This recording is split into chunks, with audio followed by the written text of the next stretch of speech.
पठानकोट के हमले के बाद पूरे देश के विरोध के बावजूद प्रधानमंत्री जी ने आईएसआई को और पाकिस्तानी सेना के अधिकारियों को पठानकोट के हमले की जांच करने के लिए भारत में बुलाया था। सारा देश इसके खिलाफ था, सारी पार्टियां इसके खिलाफ थी, लोगों के अंदर काफ़ी रोष पैदा हुआ, उसके बावजूद उन्होंने बुलाया। सब लोग कह रहे थे कि आईएसआई इन्वॉल्व है इस हमले के अंदर, पाक इन्वॉल्व है, सरकारी एजेंसियां भी ये कह रही थी।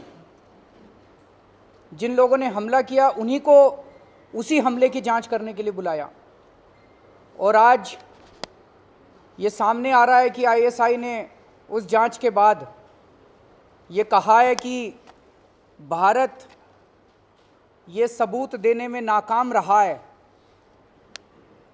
कि उसके अंदर पाकिस्तान का हाथ है या आईएसआई का हाथ है। उन्होंने तो ये भी कहा है कि नॉन स्टेट एक्टर्स का हाथ है, इससे भी उन्होंने, स्टेट एक्टर्स के अलावा नॉन स्टेट एक्टर्स का हाथ है, इससे भी उन्होंने डिनाई किया है। दूसरा, उन्होंने कहा है कि ये तो भारत ने खुद ही ड्रामा किया था, अपना खुद ही अटैक कराया था, 3 दिन अटैक चलने दिया। मुझे लगता है कि आज तक पूरे 65 साल के इतिहास में, भारत के इतिहास में, किसी भी प्रधानमंत्री ने पाकिस्तान के सामने इस तरह से घुटने नहीं टेके जितने श्री नरेंद्र मोदी जी ने घुटने टेके हैं पाकिस्तान के सामने। आज तक हम लोग कहते रहे, हर फोरम पे कहते रहे, पूरी दुनिया के सामने कहते रहे कि आईएसआई हमारे देश के अंदर आतंकवाद फैला रहा है। सारी दुनिया के सामने घूम घूम के, अमेरिका के सामने, फलाने देश के सामने हम कहते रहे कि आईएसआई आतंकवाद फैला रहा है, पाकिस्तान आतंकवाद फैला रहा है, कुछ कीजिए, हस्तक्षेप कीजिए। और आज जब हमने उसी आईएसआई को बुला के जांच के लिए बुला लिया, तो एक तरह से हमने आईएसआई को ईमानदारी का सर्टिफिकेट दे दिया कि आईएसआई इन्वॉल्व नहीं है।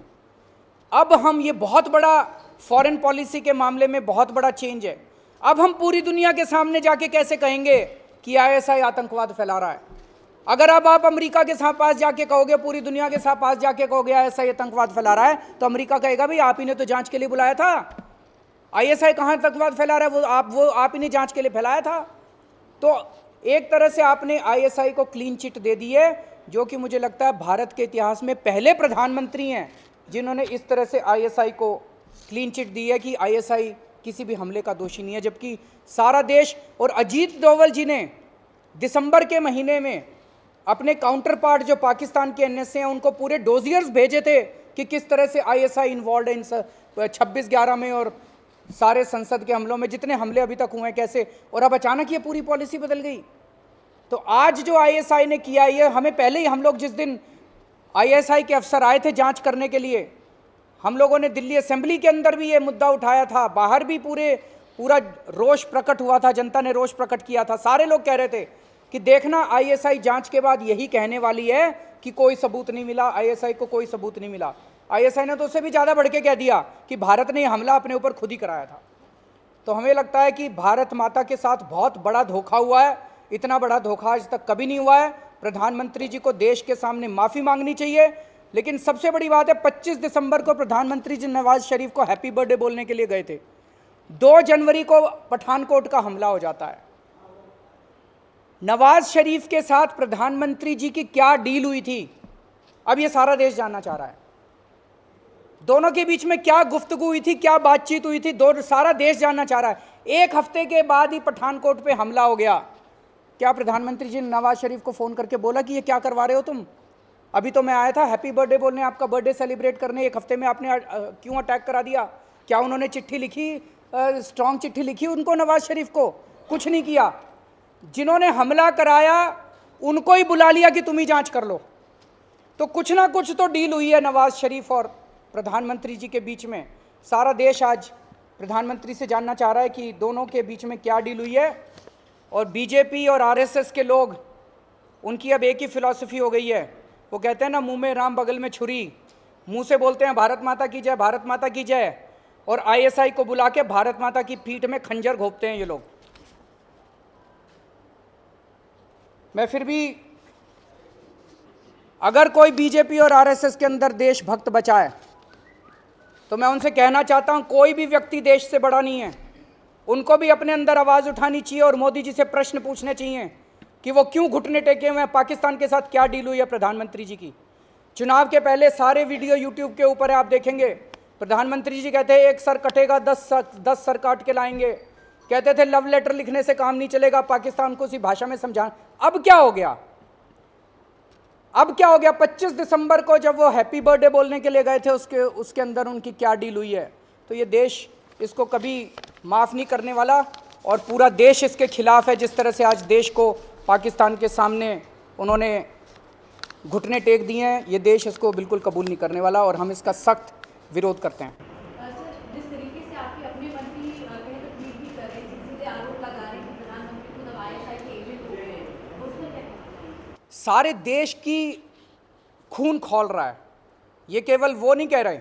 आज सवेरे सवेरे जब मैं उठा, बहुत सारे आपके अंदर में से कई पत्रकार इस तरह की भाषा इस्तेमाल कर रहे थे।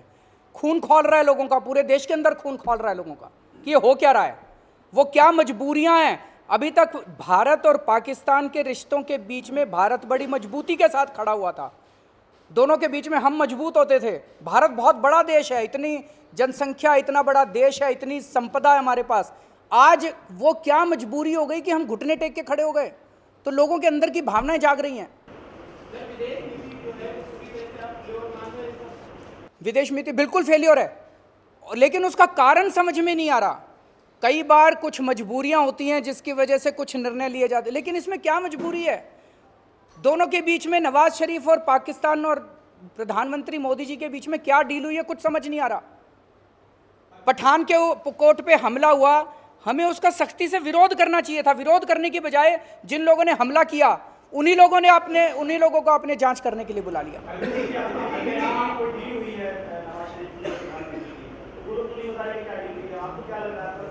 पता नहीं, आपको ज़्यादा पता होगा, वही बताएंगे। तो भाई अब जो भी डील हुई है, देश जानना चाहता है ना क्या डील हुई है। ट्रांसपेरेंसी तो होनी चाहिए। ये एक व्यक्ति का सवाल नहीं है, 120 करोड़ लोगों का सवाल है। 120 करोड़ लोगों के बिहाफ में अगर वो कोई डील करके आए हैं, वो बताएं क्या डील करके आए हैं। आप भी चला रहे हो, तो मैं तो आप ही के ऊपर भरोसा करता हूं, मैं पाकिस्तान पे नहीं। मैं तो आपके टीवी चैनल देख रहा था, आप कहते हो सच हम दिखाते हैं, तो हमने सोचा सच ही दिखाते हैं।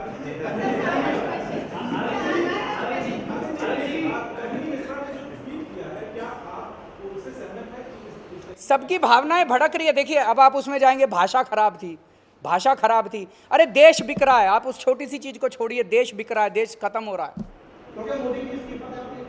मोदी जी माफी मांगे देश से और बताएं, मोदी जी देश से माफी मांगे और बताएं कि उनके और नवाज शरीफ के बीच में क्या डील हुई है। Thank you.